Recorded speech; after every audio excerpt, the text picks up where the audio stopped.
নমস্কার, আমার নাম ডক্টর শান্তনু বাগ। আমি একজন শিশু বিশেষজ্ঞ এবং আমার স্পেশাল ইন্টারেস্ট আছে চাইল্ড নিউরোলজিতে। আজকে আমরা যে বিষয় নিয়ে কথা বলবো সেটা হচ্ছে গিলেন-বারি সিনড্রোম। আমরা গত কয়েকদিনে অনেকেই টিভির পর্দায় বা সংবাদ পত্রের পাতায় দেখতে পাচ্ছি এটা নিয়ে বিস্তারিত আলোচনা। তার কারণ হলো সম্প্রতি পুনেতে প্রায় ১৩০ জন রোগীর এই রোগ ধরা পড়েছে এবং আমরা কয়েকদিনে কলকাতাতেও দেখতে পাচ্ছি, কলকাতার সংবাদপত্রে আলোচনা চলছে যে কলকাতায় কোন, কোন পেশেন্টের এই রোগ হয়েছে এবং আমরা সবাই এটা নিয়ে চিন্তিত। এবং তার একটা বড় কারণ হচ্ছে আমাদের যে সাম্প্রতিক অভিজ্ঞতা কোভিড প্যান্ডেমিক নিয়ে। আমি প্রথমেই আশ্বস্ত করতে চাই যে এই নিয়ে কিছু চিন্তার কারণ থাকলেও আতঙ্কিত হওয়ার মতো কোনো ঘটনা নয়। গিলেন-বারি সিনড্রোম আমাদের একটি স্নায়ুতন্ত্রের অসুখ। এই অসুখে কি হয়, আমাদের দেহের যে নার্ভগুলো সেগুলোতে আক্রান্ত হয় এবং শরীর তার নিজের এগেনস্টই এই আক্রমণ করে। সুতরাং ব্রেইন যেরকমভাবে সংকেত পাঠায় আমাদের নার্ভের মাধ্যমে আমাদের মাসলে, সেটা স্বাভাবিকভাবে হয় না। সুতরাং মাসলগুলো দুর্বল হয়ে যায় এবং এই রোগের প্রধান লক্ষণ হলো দুর্বলতা, যা প্রথমে পায়ে শুরু হয় এবং আস্তে আস্তে হাত, মুখ এবং শরীরের শ্বাস-প্রশ্বাসের মাসলগুলোকেও ইনভলভ করতে পারে। কারণ হলো গিলেন-বারি সিনড্রোম খুব কমন নয়। যদি আপনি বলেন, আমরা প্রবাবলি ১,০০,০০০ লোকের মধ্যে ১ বছরে একজনের এক্সপেক্ট করি। কিন্তু সেক্ষেত্রে আপনি যদি দেখতে পান গত কয়েক সপ্তাহে পুনেতে প্রায় ১৩০ জন রোগী ধরা পড়েছে। সুতরাং এটা সাধারণ যে রেটে এই অসুস্থতা হয় তার চেয়ে অনেক বেশি দেখছি। তার কারণ কি? সুতরাং আমি যদি বলি এই আউটব্রেকের হওয়ার কারণ এখন আমরা যদিও জানি না। সন্দেহ করা হচ্ছে যে কিছু গ্যাস্ট্রোএন্টেরাইটিস বা খাদ্যনালীর সংক্রমণ সংক্রান্ত কোনো সমস্যা থেকে এটা হচ্ছে। কিন্তু এটা প্রথম নয়। এর আগেও আমরা দেখেছি ২০১৯-এ ধরুন পেরুতে একসঙ্গে অনেক লোক অসুস্থ হয়ে পড়েছিল।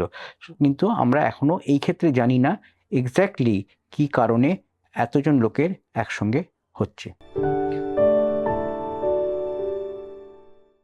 না, যদিও এখনো সম্প্রতি আমরা যেটা দেখছি টিভিতে এবং সংবাদপত্রে এটা নিয়ে আলোচনা হচ্ছে এবং কিছু গিলেন-বারি সিনড্রোমের পেশেন্ট কলকাতায় বিভিন্ন হসপিটালে ভর্তি আছে এবং তাদের মধ্যে কারো, কারো অবস্থা বেশ সিরিয়াস, ভেন্টিলেটরে আছে। কিন্তু ওভারঅল আমি আমার হসপিটালে বা আমার প্রাইভেট প্র্যাকটিসে এখনো সেরমভাবে লক্ষ্য করিনি যে প্রচুর পেশেন্ট বেড়ে গেছে। তবে এক্সাক্টলি কী কারণে পুনেতে বেড়েছে সেটা আমরা এখনো জানি না এবং সেইরকম কোনো রিস্ক বা এখানে সেরকম বাড়ার সম্ভাবনা আছে কিনা সেটা এই মুহূর্তে বলাটা সম্ভব না। এটা খুব ইন্টারেস্টিং। অ্যাকচুয়ালি আমাদের সবার শরীরে আমাদের রোগ প্রতিরোধ ব্যবস্থা আছে এবং রোগ প্রতিরোধ ব্যবস্থার কাজই হচ্ছে শরীরে যখন নতুন কোনো জীবাণু বা কোনো প্রোটিন, খারাপ প্রোটিন ঢুকলে সঙ্গে, সঙ্গে সেটাকে শনাক্ত করে তার এগেইনস্টে সেটাকে আক্রমণ করে এবং তার থেকে শরীরকে বাঁচানো। এবং সুতরাং কোনো সংক্রমণ হলেই আমরা আমাদের রোগ প্রতিরোধ ব্যবস্থা সক্রিয় হয়ে ওঠে। অধিকাংশ ক্ষেত্রেই আমি বলব এই রোগ প্রতিরোধ ব্যবস্থার আরেকটি দিক হলো যে ভবিষ্যৎ ইনফেকশনের জন্য এরা কিছু মেমোরি থাকে, মেমোরি সেল থাকে এবং ভবিষ্যতে সেই ইনফেকশন হলে সঙ্গে, সঙ্গে এই ব্যবস্থা কার্যকর হয়ে অ্যান্টিবডি তৈরি করে এবং যাতে সেই অ্যান্টিবডি সেই জীবাণুদের খুব তাড়াতাড়ি ধ্বংস করে দিতে পারে। কিন্তু কখনো, কখনো শরীরের এই রোগ প্রতিরোধ ব্যবস্থার স্বাভাবিক কাজ সেটাতে অসুবিধা করে তারা যখন নিজের শরীরের জীবাণু এবং নিজের শরীরের অন্যান্য অংশ যেমন স্নায়ুর প্রোটিনগুলোকে আলাদা করতে না পারে। সুতরাং অল্প কথায় বলতে গেলে কোনটা বন্ধু এবং কোনটা শত্রু সেটা নিয়ে ভুল সিদ্ধান্ত নেয় এবং তার জন্য এই অ্যান্টিবডিগুলো যেটা অরিজিনালি তৈরি হয়েছিল কোনো ভাইরাস থেকে আমাদের বাঁচাতে বা অন্য কোনো অর্গানিজম থেকে আমাদের বাঁচাতে, সেগুলো নিজেদের শরীরের স্নায়ুর এগেনস্টে কাজ করে এবং তাদের ক্ষতিগ্রস্ত করে। যার জন্য ব্রেইন যেরমভাবে স্নায়ুর মাধ্যমে মাসলকে সংকেত পাঠায় এবং মাসল কাজ করে, সেই ক্ষমতা নষ্ট হয়ে যায় এবং মাসলগুলো বা পেশিগুলো দুর্বল হয়ে পড়ে।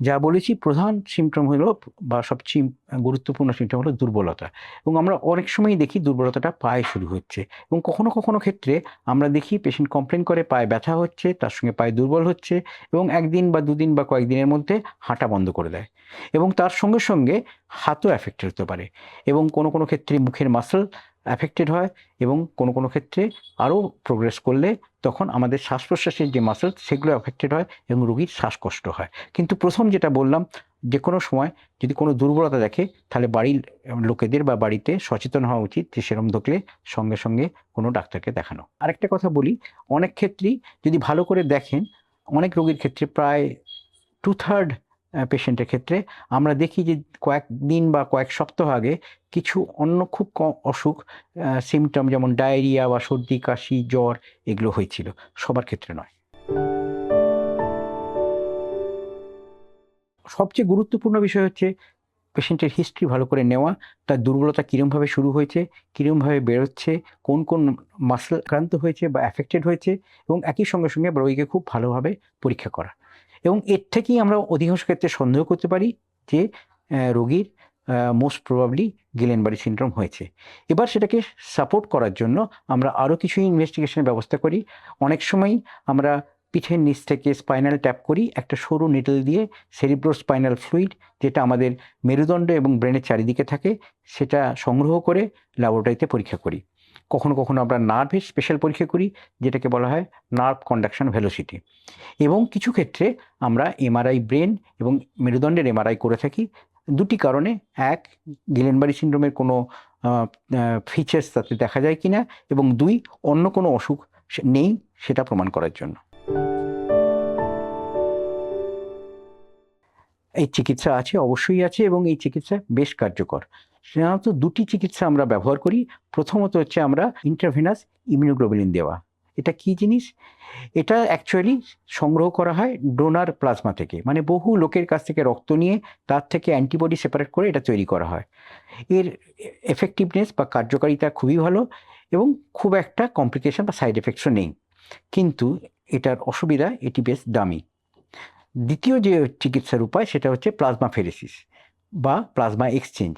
তাতে কি করা হয়, রোগীর থেকে রক্ত নিয়ে বিশেষ মেশিনে সেই রক্তে প্লাজমা এবং আমাদের রেড সেলস এবং অন্য সেলগুলোকে আলাদা করে প্লাজমার মধ্যে যে অ্যান্টিবডি থাকে সেটির জন্য সেই প্লাজমা ফেলে দিয়ে নতুন করে প্লাজমা বা প্রোটিন বা স্যালাইনের মিক্সচার রোগীকে দিয়ে দেওয়া হয়। তাতে ওই অ্যান্টিবডি বা অন্যান্য যে খারাপ পদার্থ যেটা এর সঙ্গে যুক্ত হতে পারে বা এটা করতে পারে সেগুলো রোগী থেকে বেরিয়ে যায়। এটাও কিন্তু এক্সপেন্সিভ। এবং আরেকটি হলো দিক হলো যে এই চিকিৎসার জন্য যে মেশিনগুলো লাগে প্লাজমা এক্সচেঞ্জ বা সেটা খুব কম হসপিটালেই থাকে। অনেক রোগী খুব ভালো সাড়া দেয়, এবং যদিও আমরা জানি গিলেনবারি সিনড্রোমের যে অসুবিধাগুলো সেটা 4 সপ্তাহ পর্যন্ত প্রোগ্রেস করতে পারে বা খারাপ হতে পারে, অধিকাংশ ক্ষেত্রেই আমরা দেখি আমরা যখন আইভিআইজি দিই তখন 1 সপ্তাহ বা 2 সপ্তাহের মধ্যে প্রোগ্রেস করতে, ইমপ্রুভ করতে শুরু করে। তবে এই উন্নতিটা কিন্তু অনেক সপ্তাহ ধরে চলতে থাকে এবং অধিকাংশ ক্ষেত্রেই অধিকাংশ রোগী খুব ভালোভাবে সেরে ওঠে, কিন্তু যদিও অনেক সময় লাগে, কিন্তু কিছু রোগী পুরোপুরি সারে না এবং তাদের কিছুটা রেসিডুয়াল উইকনেস বা দুর্বলতা থেকে যায়। এই রোগে একসঙ্গে অনেকের হয়েছে এটা অবশ্যই চিন্তার ব্যাপার, কিন্তু আতঙ্কিত হওয়ার কিছু নেই, কারণ এটা কোনো নতুন রোগ নয়। এর চিকিৎসা আছে এবং চিকিৎসা যথেষ্ট কার্যকর, এবং এই রোগ একজনের থেকে আরেকজনের ছড়ায় না। হ্যাঁ, অবশ্যই আমাদের সাধারণ কিছু হেলথ হাইজিন আমি বলবো, যেমন হাত ধোয়া বা হ্যান্ড হাইজিন বা সেফ হ্যান্ডলিং অফ ফুড বা আমাদের যে পানীয় জল, পরিশ্রুত পানীয় জল সেগুলো খাওয়া উচিত। এই যে মেজার্সগুলো আমি বললাম এগুলো শুধু এক্ষেত্রে না, সাধারণ সুস্থ রাখতেও সাহায্য করবে।